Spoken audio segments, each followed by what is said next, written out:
তথ্য এবং তথ্যবাহক বিষয়ের উপর কিছু আলোচনা করব ইনশাআল্লাহ আযীম। মহান আল্লাহ তাআলা কোরআনুল কারীমের মধ্যে বলেন 20 নম্বর সূরা 114 নম্বর আয়াত ওয়াকুর রব্বি জিদনি ইলমা, হে নবী আপনি বলুন হে আমার প্রতিপালক আমার বিদ্যা বেশি করে দাও। অত্র আয়াতে মহান আল্লাহ তাআলা মুহাম্মদ রাসূলুল্লাহ সাল্লাল্লাহু আলাইহি ওয়াসাল্লামকে আদেশ করলেন হে নবী আপনি বলুন হে আমার প্রতিপালক আমার বিদ্যা বেশি করে দাও।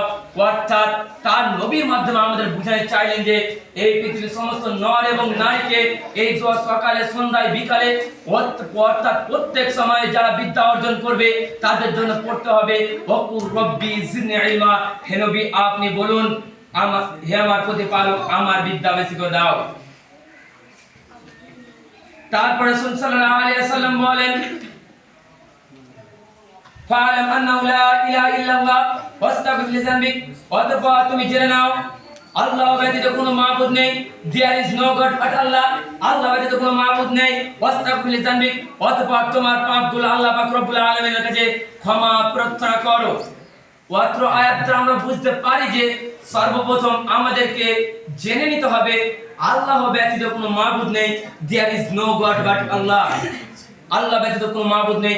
মাবুদ তো অনেক রয়েছে, যদি কোনো প্রখ্যাত মাবুদ হয়ে থাকে সেটি হচ্ছে আল্লাহ। আমি বলি না সরস্বতী দুর্গা কালী এগুলো আমি বলি না যে এগুলো মাবুদ, এগুলো মাবুদ। যদি কোনো পরিচিত মাবুদ হয়ে থাকে সেটি হচ্ছে আল্লাহ। এখান থেকে আমি আপনাদেরকে বুঝাতে চাইলাম যে আমাদেরকে সর্বপ্রথম আল্লাহর নিকট জেনে নিতে হবে, আল্লাহর কাছে আমাদের জেনে নিতে হবে আল্লাহ ব্যতীত কোনো মাবুদ নেই, এই কথা আমাদের সর্বপ্রথম জেনে নিতে হবে। তারপর আল্লাহর নিকট আমাদেরকে বিদ্যা চাওয়ার জন্য দোয়া করতে হবে ওয়াকুর রব্বি জিদনি ইলমা, হে আল্লাহ হে আমার প্রতিপালক আমার বিদ্যা বেশি করে দাও।